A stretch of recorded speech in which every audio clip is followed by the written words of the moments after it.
Big boss season 9 లో టాస్కుల మీద టాస్కులు పెడుతూ హౌస్ లో ఉన్న కంటెస్టెంట్స్ తో పాటు బయటున్న ఆడియన్స్ కూడా చుక్కలు చూపిస్తున్నారనే చెప్పాలి. ఈ విషయం పక్కన పెడితే స్టార్ మా నుంచి తాజాగా ఒక ప్రోమో రిలీజ్ అయింది. ఆ ప్రోమోను ఒక్కసారి చూసినట్లయితే ప్రస్తుతం బిగ్ బాస్ హౌస్ లో 7వ వారానికి సంబంధించిన కెప్టెన్సీ కంటెండర్ టాస్క్ అయితే జరుగుతుంది. ఈ టాస్క్ లో భాగంగా బిగ్ బాస్ 2వ లెవెల్ టాస్క్ ఇచ్చారు.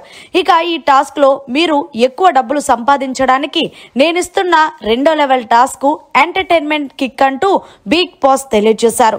ఈ కిందలో భాగంగానే హౌస్ లో ఉన్న కంటెస్టెంట్స్ అందరినీ కూడా గార్డెన్ ఏరియాలో నుంచోపెట్టి ఎదురుగుంటా ఒక వెల్ క్రోన్ అయితే ఏర్పాటు చేశారు. ఇక టాస్క్ విషయానికి వస్తే హౌస్ లో ఉన్న కంటెస్టెంట్స్ అందరూ కూడా సమయానుసారం ఎవరైతే టీం సభ్యులు ఉన్నారో వాళ్ళంతటా అక్కడ ఏవైతే చెప్పు ఉంటుందో ఆ చెప్పును తీసుకొని ఆ వెల్ క్రో దగ్గర ఎవరు ఎంత హైట్ లో పెడతారో వాళ్ళు టాస్క్ లో విన్నర్ గా నిలుస్తారు అంటూ బిగ్ బాస్ తెలియజేశారు. ఇందులో భాగంగానే ముందుగా రాము రాథోడ్ పెట్టినప్పటికీ కూడా ఆ వెల్ క్రో మీద పెట్టలేకపోవడంతో అది ఎగిరి పెడడంతో హౌస్ లో ఉన్న కంటెస్టెంట్స్ అందరూ నవ్వుతున్నారనే చెప్పాలి.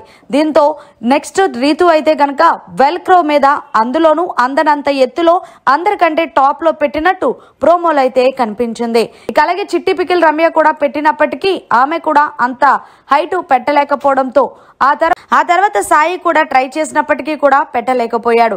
ఇక అలాగే డెమోన్ పవన్ పాపం ఎలాగైనా పెట్టాలి అని అనుకున్నాడు ఆ వెల్ క్రో మీద, కానీ ఎగిరి కింద పడితే హౌస్ లో ఉన్న కంటెస్టెంట్స్ అందరూ కూడా కింద పడి నవ్వుకుంటున్నారు. ఇక సంజన కామెడీకి అయితే అడ్డు వాపు లేదనే చెప్పాలి. ఇక ఫైనల్ గా తనుజ వంతు వచ్చింది. తనుజ ఒక ఆడపిల్ల కాబట్టి మొత్తానికి ఎలాగైనా సరే అబ్బాయిలు సైతం పెట్టలేకపోయినా సరే ఆ వెల్ క్రో మీద తనుజ పెట్టిందనే చెప్పాలి. ఏది ఏమైనప్పటికీ ఈ రెండు టీమ్స్ లో అయితే బ్లూ టీమ్ విన్నర్ గా నిలిచిందనే చెప్పాలి. మరిన్ని లేటెస్ట్ లైవ్ అప్డేట్స్ కోసం చూస్తూనే ఉండండి మీడియా కార్నర్.